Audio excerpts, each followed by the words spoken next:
Hey guys, welcome back to my channel. If you, okay, we're gonna try it again. One take. Okay, hey guys, welcome back to my channel. If you're new here, I typically do reviews or reactions to things on the news, politics, things like that. Today, I'm doing a review on the latest episode of the challenge that aired tonight. That is me. Every 10 minutes or so of this episode, I was very much emotional and blown away by everything that's going on. Let's just get into it. So, plot twist, it was a double elimination. Last week, TJ was alluding to something happening. I thought it was gonna be another person coming in. No, it was a double elimination, men's elimination, and everything was chaos from that point forward. As you know, the rogue agents were CT and Big T. And at first, we already see who was nominated, Devin and Gabby. But since it's a double elimination, TJ's like, hey, we're gonna get the next most voted, and it was Josh and Nany. Okay, so what happens then? So since CT and Big T were the rogue agents, TJ said they had the power to nominate the people who'd come down. He allowed Devin to nominate who he wanted, select who he wanted, and it was Darrell. So he went against Darrell, and CT went against Josh, who he wanted, the goof, as he said the last episode. So ultimately, Darrell trumped Devin. It was a long shot. Not saying that Devin is not a good competitor, but Darrell did really well. Then it came to CT and Josh, and CT, I feel like I looked away for a second, and then CT went, I was like, oh, okay. It just shows you that on these challenges you won, you need to know how to do puzzles, you need to swim. Those are essential things for you to have success on this kind of show, or this show specifically. And things got a little heated after this. So after that happened, there's obviously people who have to get selected, the women, and then there's rogue agent men too. So CT, being the first person, not only because he was a rogue agent, because he won, he got to pick. He either chose to pick Big T again, because that was his former partner, or infiltrate. The way he went about this was really mean. I know I said it 3 times, but he picked Cam. Not only was it rude because Big T essentially won this week for them and allowed him to get his skull. 2, Cam, he rejected her the first week, and now this is him finally getting her back after she almost begged him to pick her. He was so outlandish and flamboyant with it. He's like, Cam, I want to get Cam, I need to get her. But I'm like, your partner's standing right next to you. That almost makes it seem like you're so eager and desperate to get away from Big T. It almost makes Big T look less than. I felt so bad. But Darrell ended up staying with Amber B. Cory picked Gabby, and Big T was left with Nam. So that was the change. Big T was really sad, but she was really good at masking her emotions in regards to it. And she was stating whenever I get the chance to vote in CT, I will. This just is over with us. I thought he was my friend. I thought he was my partner, but it's dead with us. So again, ultimately Devin and Josh go home. They both had skulls, so they gave their skulls to Darrell and CT. Now the men who have skulls remaining, I think it's just Cory and Nam. So 2 men have to essentially get their skulls or get eliminated. And I forgot to get the disclaimer. I have my notes. If you see me looking over, I am just trying to go in chronological order what's going on in the episode. Gabby this is a little disclaimer, Gabby is Cory's 6th partner. Enough said. We have seen this man lose partners left and right, so we'll see what this means in the fate of whether Gabby or Cory. And with him losing partners every week, he hasn't had the opportunity to compete every week to just get his skull, so he has to kind of rely on people either nominating himself or somehow keeping a girl partner, which just seems really impossible for him. We are almost at the end of the season. He has not had an opportunity to do so. So fingers crossed for Cory. When we get back to the house, Nany is crying about Josh leaving. She said that him being her partner really just kind of made her spirits uplifted. She was really happy to be with him.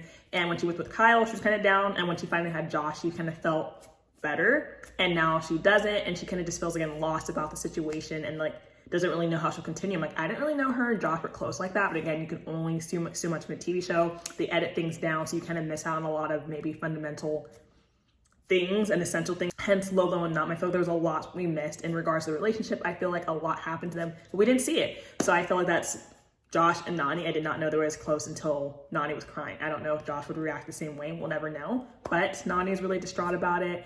And Big T is really sad about her situation too. She was kind of just not crying yet, but luckily Fessy happened to be next to her and was kind of consoling her. And she's just I just feel really betrayed and just down about it. And when she was talking to Cam, she's like, we are just in different spectrums. Everyone wants to be Cam's partner and no one wants to be mine. And my heart literally broke. I know it's a TV show. I know it's fake, things like that, but still there's still some truth to the TV shows. Sometimes you know that. So I felt really bad for her saying that. I'm not you saying that no one wants to be with you. That's just so sad. And then again, it was with the way that CT reacted when he picked Kim. It wasn't like, oh, Big T, you know, this is what I'm doing. It's like, Kim, like, I don't want to like scream on the camera, but you know, like that's kind of how it went down. It was really sad about that. Nam starts to finally be more vocal about his back pain, and I'm worried for him. I feel like the past 2 or 3 episodes we've been talking about his back, which probably will lead to him being sent home. I wasn't gonna say eliminated, but being medically unfit. We see the house go to a hot spring. Allegedly, TJ said it was their day off and they have the time to unwind and relax and just have time to relax. They haven't really had that opportunity because again, it's a competition show. They do that every week. They go to the hot spring, they're drinking their champagne, everyone's having mostly a good time because Big T is still kind of down in the dumps in regards to everything that went down with CT. Kyle, I failed to mention this earlier, he's pretty pissed about the CT situation. He's saying that CT lied to him, that he backstabbed him, that he promised he would not take Cam. But then someone reminded me that in the episode that Kyle took Cam from someone. They were not originally partners either, but it's just that, like, I guess CT told Kyle that he wasn't going to take Cam, and then he did. And then he also told Big T that he wouldn't ever, like, leave her, and he said he was going to stick with her, and he didn't do that. So it's kind of like, I guess, the way he went about it, and he was being sneaky. But also, it's your own personal game. It's you who wins $1 million. It's not you and the partner, as we assume. But it's just, again, the way he acted about it just wasn't nice, at least. Like, if you want to keep your friendships, even though he was giving a big talk about how he was okay being a snake and things like that, I just don't like the way he carried himself with it. But he did it, and this is what we're watching. But during the little hot springs time, CT's confessional, he said he wanted to cheer Big T, so he sent her extra champagne to make up for hurting her. I'm confused, like, did he pay for this extra champagne? Because everyone was already drinking, so I don't really know if it essentially was coming out of his wallet or pockets. I'm like, CT, relax, like, you're not doing anything, like, you're just not doing anything. Like, it's at the show's expense, not yours probably, but I don't know. And then when they're in the hot spring, Nany is saying how when she wins her school, she's gonna switch to Fessy. I'm like, does Fessy want you? I'm not saying she's bad or not, I'm just like, I mean, I guess you don't really get to decide that for the partner. You're deciding that you want them, they're stuck with you until they get a chance to switch over. But I'm like, Fessy? I didn't see that at all. I don't know if it's because Fessy is Josh's closest friend in the house in the sense of guys. So like that's the next best thing. But Fessy has already done a lot of had Aneesa, took off Aneesa, had Aneesa again. I don't know if he's ready to switch again to Nany, if anyone, because Nany doesn't even have her school at the moment. Finally, Nam went to the doctor to get his back checked out, and I'm hoping for the best for him because if he leaves, that means that Big T is a road agent and she doesn't even have an opportunity to get her skull, hence, like, you know, the whole situation with CT. So, like, despite the CT drama, I would at least want her to at least have the opportunity to get her skull, but now she doesn't because of this. We get to the house and it's in the evening, and CT is attempting for the second time to try and make things better. He sets up a little fire outside, puts some blankets, and calls Big T over.